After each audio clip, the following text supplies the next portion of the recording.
Donc ça me permet de venir plus sur des orientations qualitatives. Qualitatives sur le renouvellement des bourgs, un sujet important. Trois grands objectifs. D'abord la revitalisation des centralités, et évidemment la consommation foncière et les qualités paysagères. Cette carte a des enjeux qui a été dessinée de manière schématique, mais pour montrer ce qu'on pourrait appeler la tâche urbaine, et surtout la volonté d'encadrer et de limiter l'étalement urbain. Si on avait mis une petite lisière verte autour de chaque tâche urbaine, notamment tous les pôles et les deux grandes tâches urbaines, Châtellerault et Poitiers, c'est pour dire il faut limiter cette extension, cet étalement et surtout empêcher, on va dire, quelque chose qu'on pourrait appeler. Et on arrive sur le dernier chapitre qui va être court, mais on va parler notamment de la trame verte et bleue ici. Donc cette trame verte et bleue que je vais vous commenter, mais globalement, alors il y a aussi d'autres chapitres. On va parler évidemment très rapidement de l'énergie, l'économie circulaire. Il y a des chapitres plus techniques dans le SCOT qui sont liés au risque, à la ressource en eau, mais où le SCOT finalement il ne fait pas autre chose que traduire des orientations objectives qui sont définies par les documents cadres qui existent par ailleurs, notamment le PGRI, les SAGE, pour ceux qui les connaissent. Alors le trame verte et bleu, c'est quoi? Un petit schéma de principe qui simplement montre la trame verte et bleue, elle est composée de réservoirs biodiversité. Donc les réservoirs, c'est des lieux où la faune, la flore trouve ses habitats pour se reproduire, pour se nourrir, pour vivre, mais pour pérenniser ces populations, ils ont besoin aussi de s'échanger, donc de migrer, de passer d'un réservoir à un autre. Donc c'est des corridors, comme on les appelle, et ces corridors sont des évidences. Quand c'est des cours d'eau, on a une vraie continuité, des conditions qu'il n'y ait pas de coupure, d'obstacles, de franchissement, mais on a aussi des corridors qui peuvent être simplement des zones où le bocage est relativement dense. On peut avoir des corridors là où simplement on passe par des petits points d'eau d'un réservoir à l'autre. Et donc cette notion des réservoirs et des corridors a été déclinée plus finement dans une cartographie, donc, comme vous avez vu tout à l'heure, qui identifie donc les différents réservoirs et qui avec cela fait une précision assez conséquente de ce qui a été fait par un travail à l'échelle de l'ancienne région. Alors, on a dans la trame verte des évidences, des réservoirs précis comme les forêts, les landes, les pelouses sèches.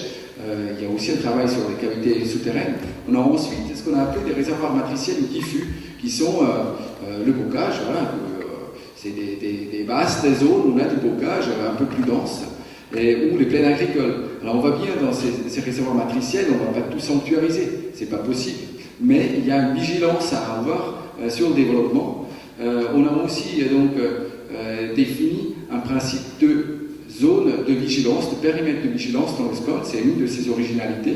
On a dit, dans ces zones de réservoirs matriciels, mais aussi dans des zones tampons, comme on pourrait les appeler autour des forêts par exemple, on a un devoir de vigilance avec une application, on va dire, poussée du principe éviter, réduire, compenser, qui est un des principes du travail pour limiter les impacts sur l'environnement, dans la mesure qu'on peut éviter les incidences. Si ce n'est pas totalement possible, limiter au maximum, réduire donc, et compenser les incidences uniquement en dernier recours. Donc ce principe-là qui est aujourd'hui dans la doctrine, on va dire, de politique environnementale. Dans la trame bleue, des évidences liées à l'eau, notamment cours d'eau, zones humides, forêts alluviales, des étangs. Une originalité du SCOT d'avoir défini des réseaux de mares, les mares qui sont aussi donc souvent dissociées, et donc où il y a la reconnexion, la mise en réseau des mares est un vrai enjeu.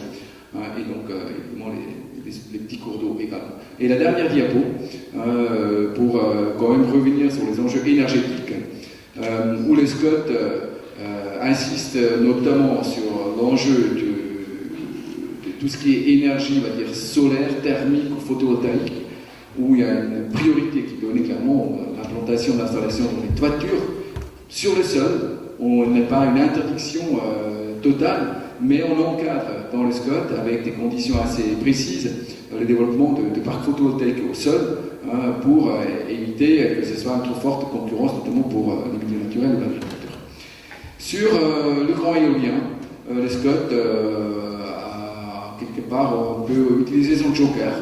Il n'y a pas d'obligation dans le SCOT d'inscrire des dispositions précises, vous le savez tous, le développement du grand éolien est une patate chaude, et donc le SCOT finalement on va dire, peut-être renvoyer à une discussion ultérieure ce sujet-là.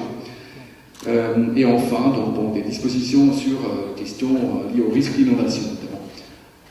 Voilà, le calendrier pour la suite a déjà été évoqué, donc d'ici 2 mois, on va donc arrêter ces documents-là. Il y aura une enquête publique, donc toute personne pourra s'exprimer, déposer des observations qui vont être traitées, et donc d'ici fin de l'année ou tout début de l'année prochaine, donc une entrée en vigueur officielle de ces documents discours.